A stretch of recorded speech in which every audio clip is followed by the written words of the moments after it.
오늘은 본문의 말씀을 통하여 존귀한 사람이 됩시다라는 주제로 말씀을 나누도록 하겠습니다.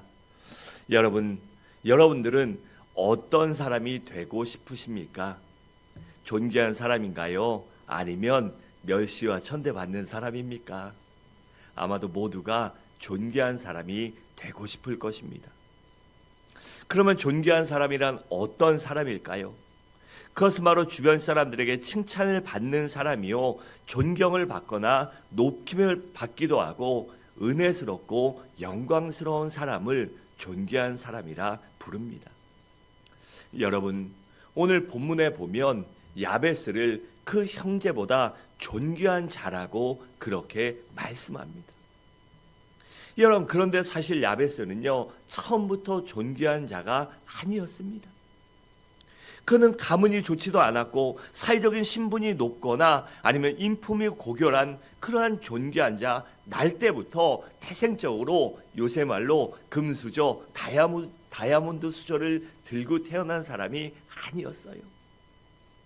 그는 우리와 같이 우리 일반 필부필녀처럼 살아가면서 숱한 고생과 시련과 역경을 겪었지만 결국에는 그 모든 난관을 뚫고 성공했습니다. 그리고 성공한 것으로 하나님이 주신 은혜와 자기의 피땀 흘린 노력의 결과를 갖고 주변 사람들에게 선행을 베풀었습니다. 그래 주변 사람들에게 칭찬과 존경을 받는 존귀한 자가 되었던 것입니다. 여러분, 야베스란 이름의 뜻 잘 아시죠? 수고, 고통, 이런 뜻입니다. 그는 태어날 때 너무나 난산으로 태어나서 어머니가 엄청나게 고생을 했나 봐요. 그래서 얼마나 힘들게 그 아이를 낳았든지 내가 죽다 살았다 이래가지고요, 그 아들의 이름을, 자기의 자녀의 이름을 야베스, 고통, 수고라고 이름을 짓습니다. 그뿐만이 아닙니다. 야베스는 일생 동안 숱한 시련과 역경과 고난 속에 살았습니다. 그래서 그 고통이 얼마나 지긋지긋했으면 하나님께 기도할 때, 하나님 주의 손으로 나를 도우사 나로 환난을 벗어나 근심이 없도록 하옵소서라고 그렇게 기도했겠습니까? 그가 그렇게 하나님께 기도했더니 하나님께서 그의 환난을 벗어나 근심이 없게 만들어 주셨습니다. 여러분, 그렇다면 이렇게 태어나고 이런 문제와 어려움이 많았던 야베스가 어떻게 칭찬을 듣고 존경을 받는 존귀한 사람이 될 수 있었을까요? 또 그를 통해 우리는 무엇을 배워야 우리도 존귀한 사람이 될 수 있을까요? 첫째로, 우리가 존귀한 사람이 돼야 하는 이유를 알아야 하는데 그것이 무엇일까요? 그것은 먼저는 우리들이 하나님의 자녀들이기 때문입니다. 여러분, 우리가 믿는 하나님, 나의 아버지 하나님이 누구십니까? 바로 전지전능하신 창조주 하나님이시오, 존귀와 영광 받으시기에 합당하신 만왕의 왕, 만주의 주, 영원한 하나님이십니다. 우리는 바로 그 존귀하신 하나님의 아들, 딸들이기 때문에 우리도 존귀한 자들이 되어야 하는 것입니다. 여러분, 한 나라의 대통령 아들, 딸, 자녀 영예라고 부르죠. 그 대통령 자녀이기 때문에요, 존귀한 자입니다. 하다못해 이 군산시장이나 시의회 의장 아들, 딸만 돼도요, 어디 가서 대접받습니다. 여러분, 세상에 그런 사람들의 자녀들도 존귀한데 하물며 온 우주의 왕이시며 만왕의 왕이신 하나님의 아들, 딸들인 우리가 왜 존귀한 자가 아니겠습니까? 우리가 얼마나 존귀한 자들입니까? 여러분, 우리가 어떻게 하나님의 자녀가 되었나요? 그것은 바로 하나님께서 하나님의 독생자 예수 그리스도를 십자가에 못 박혀 죽으심으로 그 핏값을 지불하고 원수 마귀에게서 우리를 사셨기 때문에 우리가 하나님의 자녀가 된 것이 아닙니까? 그러니까 이것을 조금 바꾸어 생각하면 우리는요, 온 우주 만물보다, 천하보다 귀한 존재라는 것입니다. 온 우주 만물 천하보다 귀한 예수의 핏값으로 우리를 나를 구속하고 나를 구원했으니 우리가 천하만물보다 귀하지 않겠습니까? 그래서 마땅히 우리는요, 긍지를 가지고 자긍심을 가지고 존귀한 자답게 살아야 하는 것입니다. 때로는 내가 조금 건강하지 못하다고 해서, 아니면 돈이 없다고, 아니면 때로는 실패하거나 어려움을 만났다고 해서 기죽거나 낙심하거나 포기하고 아무렇게나 살아선 안 되는 것입니다. 그럴 때일수록 나는 하나님의 아들이라, 나는 하나님의 딸이다, 내 아버지가 반드시 도와주시리라는 그 믿음으로 살아야 하는 것입니다. 또한 우리가 존귀한 사람이 되어야 하는 두 번째 이유는 바로 우리들은 존귀하신 하나님의 영광을 나타내야 하기 때문입니다. 여러분, 하나님께서 우리를 창조하시고 구원하신 목적이 무엇일까요? 그것은 바로 우리를 통하여 영광 받으시기 위해서입니다. 그래 고린도전서 10장 31절은 이렇게 말씀합니다. 그런즉 먹든지 마시든지 무엇을 하든지 다 하나님의 영광을 위하여 하라라고 했습니다. 그러니까 이 말인즉슨 우리가 하나님의 영광을 위하여 살아야 한다는 것입니다. 여러분, 하나님은 영이시기 때문에 많은 사람들이, 믿지 않는 사람들이나 세상의 거의 모든 사람들은 그 하나님을 볼 수 없습니다. 대신 세상 사람들은 하나님을 믿는 우리들을 보고 하나님을 볼 수 있습니다. 그래서 하나님께 영광을 돌리기 위해서 우리가 존귀한 자들이 되어야 하는 것입니다.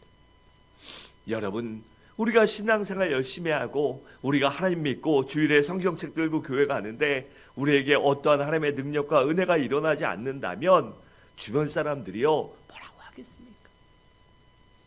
내가 잘 되고 내가 축복받고 내가 성공하고 내 자녀와 자손들이 잘 돼야 바로 그것을 통해 저 사람은, 저 집안은 하나님이 함께하나 보다, 저 사람 맨날 교회 가고 기도하는데 그래서인지 잘 되는가 보다, 그런 소리를 듣고요, 하나님께 영광을 돌려야 하는 것입니다. 둘째로, 그렇다면 우리가 어떻게 해야 존귀한 사람이 될 수 있을까요? 먼저는 비전의 사람이 되어야 합니다. 여러분, 오늘날 야베스는요, 이렇게 기도하고 작정합니다. 내가 이렇게 태어났다고 해서 이렇게 무가치하고 다른 사람들에게 손가락질 받고 걱정이나 부담 주는 인생을 살 수는 없다. 이제는 나도 한번 제대로 된 인생을 살아보자. 하나님께 영광도 좀 돌리고 존귀한 자가 되어 다른 사람들에게 칭찬 듣고 존경받고 섬기며 베푸는 삶을 살아보자라고 다짐을 합니다. 그러니까 야베스는 존귀한 자가 되기 위한 비전과 꿈과 목적을 확실하게 갖게 된 것입니다. 그리고 그의 비전과 꿈대로 존귀한 자가 되었습니다. 여러분, 우리에게 꿈과 비전은요, 매우 중요합니다. 우리가 비전과 꿈을 품으면 그 꿈과 비전이 내게 다가가거나 아니면 내가 거기에 다가가게 되어 있습니다. 우리가 애들 어떻습니까? 저희 클 때는요, 유치원 초등학생의 장래 꿈이 뭐냐? 다 대통령, 과학자, 회장 다 이랬습니다. 근데 요새는 애들이 대다수 뭐라고 하는지 아십니까? 유튜버, 인플루언서 이런 얘기합니다. 그러니 작아지는 거죠. 대통령 되고 싶은 애가요, 중학교 가면요, 장관이라도 되면 좋겠다. 고등학교 가면요, 차관만 해도, 대학 가면 차관만 해도 정말 내 인생 잘 산 거다.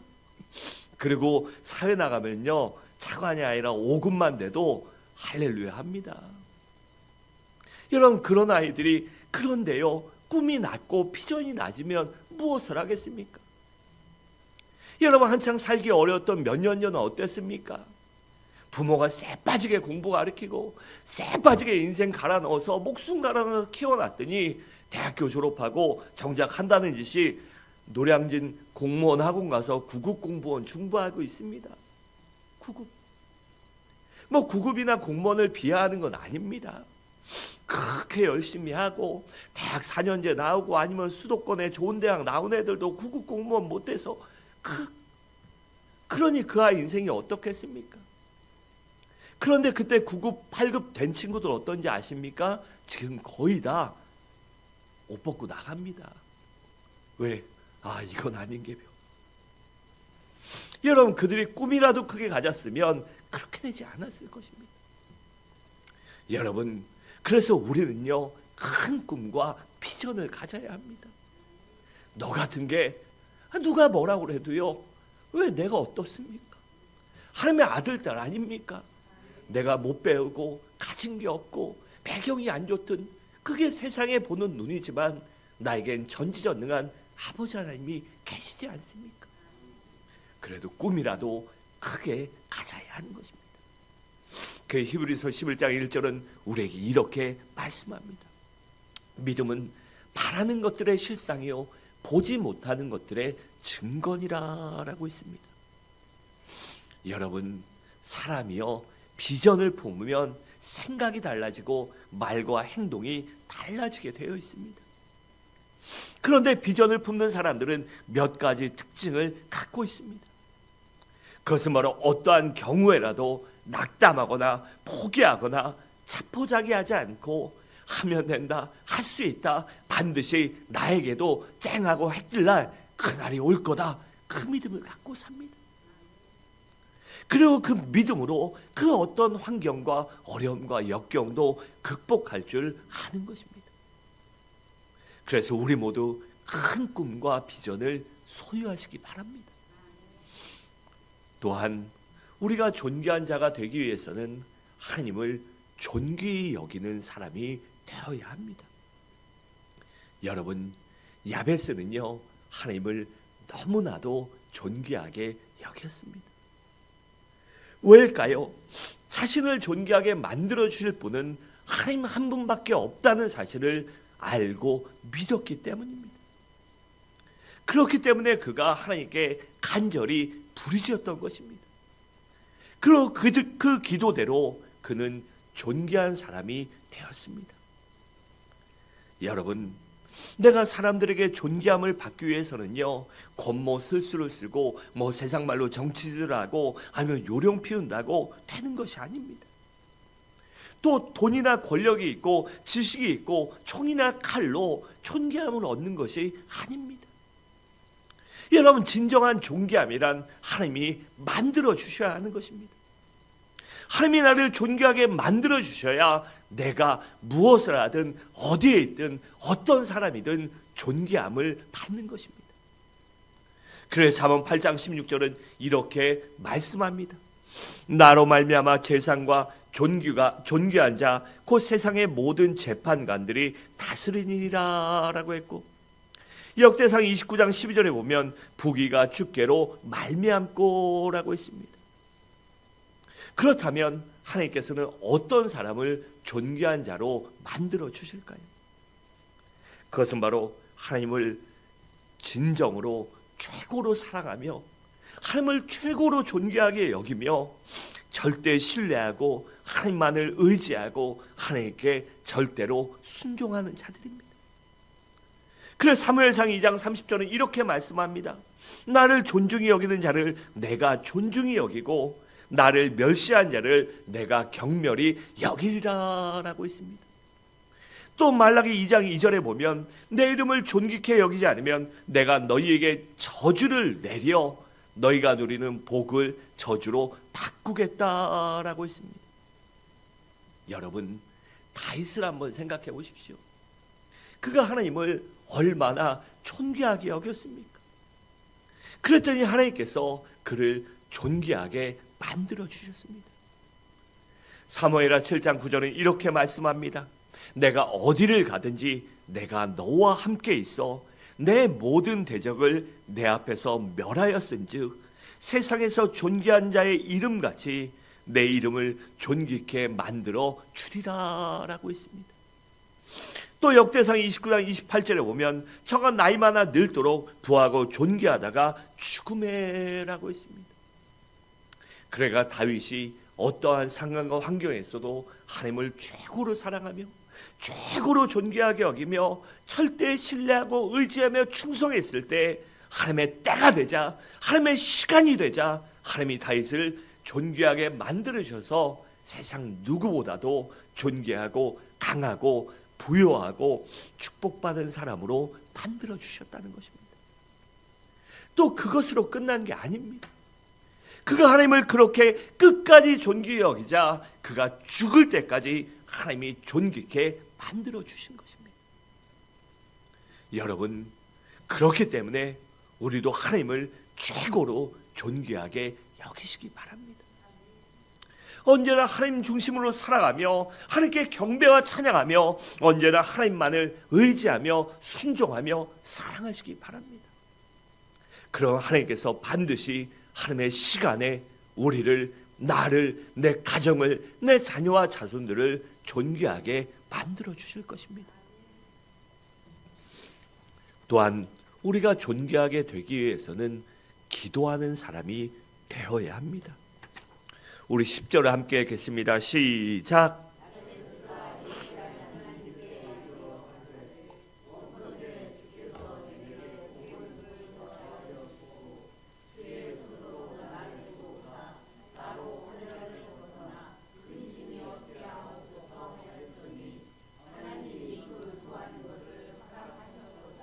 아멘. 그러니까 야베스는 어떻게 했다고요? 존귀하게 되기 위해서 하나님께 부르셨다는 것입니다. 여러분, 야베스는요 하나님께 부를 때 크게 세 가지 제목을 놓고 부르셨습니다. 그 첫 번째 기도 제목은 복의 복을 더해달라는 것이었습니다. 그러니까 이 말은 하나님, 나를 반드시 축복해 주십시오. 그리고 나를 갑절로 축복해 달라고 기도한 것입니다. 그리고 두 번째 기도 제목은 지경을 넓혀 달라는 것입니다. 그래서 내 땅의 지경도 넓혀 주시고 사업의 영역과 장막도 넓혀 주시고 이름도 널리 퍼지게 그렇게 이 나의 지경을, 모든 지경을 넓혀 달라는 것이었습니다. 또 세 번째 기도 제목은 환난을 벗어나 근심이 없게 해달라는 것이었습니다. 그러니까 하나님께서 능력의 손으로 나를 제발 좀 도와달라는 것입니다. 그런데 여러분, 야베스가 이렇게 기도하고 끝났나요? 아닙니다. 하나님께서 야베스의 기도에 응답해 주셨습니다. 그것을 바꾸어 말하면 야베스의 기도 제목이 야베스의 믿음이 하나님 마음에 쏙 하고 들었다는 것입니다. 그래서 야베스가 존귀한 사람이 된 것입니다.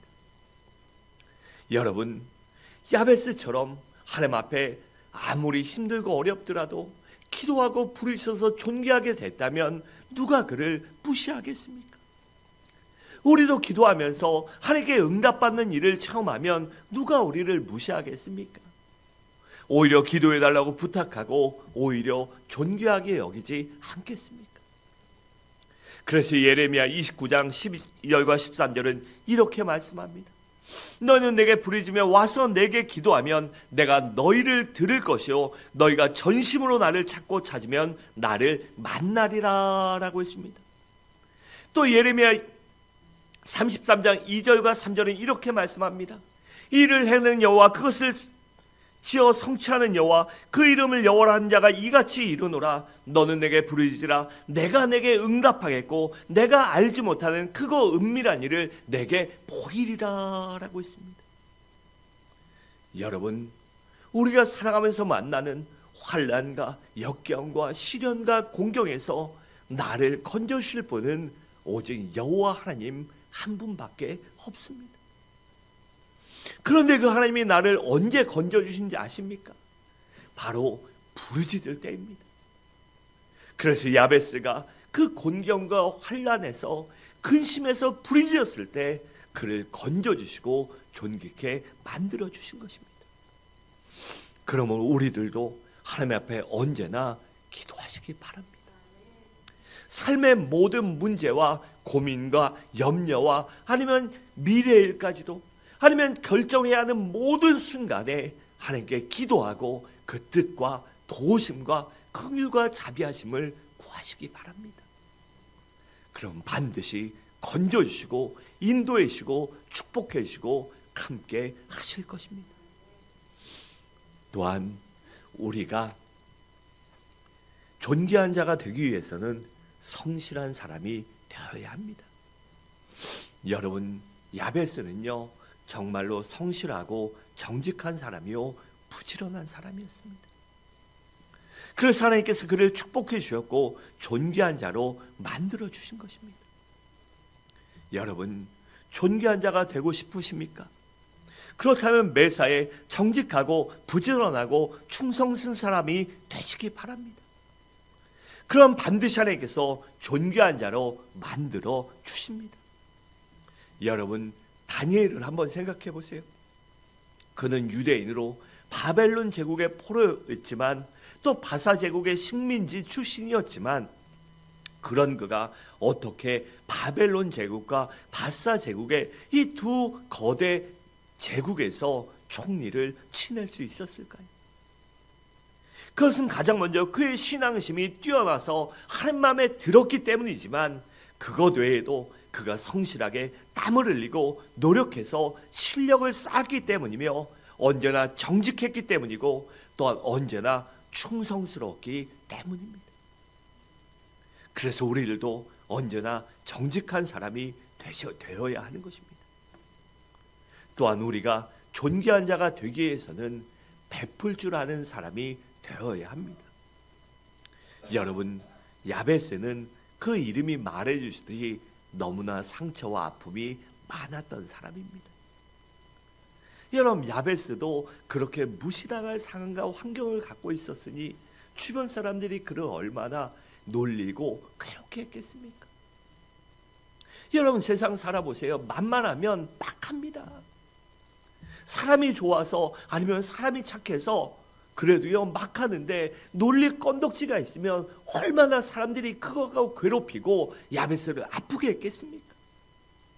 그래서 야베스는요 친구들과 친척들과 이웃들에게 상처도 많이 받았을 거예요. 또 그것이 가슴에 어쩌면 응어리로 남았을지도 모릅니다. 그런 그가 성공했어요. 그때 그가 취할 수 있는 것은요 크게 두 가지입니다. 한 가지는 바로 복수하는 것입니다. 이것들 내가 없을 때, 내가 어려울 때, 내가 이렇게 했다고 나 무시하고 괴롭혔지, 이것들 이제 한번 죽어봐. 내가 내게 있는 돈 갖고 너희 괴롭혀 줄 거야. 내게 있는 힘 갖고 너희 짓밟아 버릴 거야. 내가 흘린 눈물 100배로 갚아줄 거야. 여러분, 그렇게 했을 수도 있습니다. 근데 야베스가 그렇게 했다면 과연 사람들이 그를 존귀하게 여겼겠습니까? 아마 앞에서는 꼼짝 못하지만 뒤에서는 더 무시하고 더 사람 같지 않게 여겼을 것입니다. 하지만 야베스는 자신에게 상처 준 사람들을 용서하고 친절하게 대하며 인정을 베풀었습니다. 저들이 힘들어하고 어려울 때 도와줬어요. 그래서 미안한 마음으로 그 사람들이 야베스를 놀렸던 상처 줬던 모든 사람은 아니겠지요. 많은 사람들이 야베스에게 미안한 마음이 듭니다. 아, 내가 저런 사람 괜히 괴롭혔구나. 내가 잘못 알고 괜히 그랬구나. 미안한 마음이 들고 겉으로든 속으로든 후회하고 회개하며 야베스를 존귀하게 여기지 않았겠습니까? 여러분, 진정으로 존귀함을 받기 위해서는 베풀 줄 알아야 합니다. 사랑을 베풀고 용서를 베풀고 물질을 베풀고 인정을 베풀 줄 알아야 합니다. 그래야 우리가 진정으로 존귀한 사람이 되는 것입니다. 여러분, 우리나라의 역사만 보세요. 아니, 우리 주변을 보십시오. 세상에 성공하고 잘나고 아니면 번듯하게 된 사람 얼마나 많이 있습니까? 그런데 그들이 다 존귀함을 받고 칭찬받고 사람들에게 인정받습니까? 오히려 그 권력에서 내려오면 사람들에게 더 무시당하고요. 사람들이 어떻게든 복수하고자 하는 사람들도 너무나도 많이 있습니다. 또 물질로 성공한 사람들 보면 그 사람 앞에서 못하지만 그 사람 어려우면요, 거봐라 잘됐다, 내 그럴 줄 알았다, 그런 말 듣는 사람이 얼마나 많이 있습니까? 그들이 바로 잘됐을 때 인정을 베풀지 않고 섬기지 않았기 때문입니다. 만약 그랬더라면 얼마나 더 존귀함을 받고 사람들에게 칭찬받고 하나님께 영광을 돌렸겠습니까? 여러분, 아브라함이나 요셉이나 다윗, 바울, 성경에 나오는 수많은 믿음의 선진들을 한번 생각해 보세요.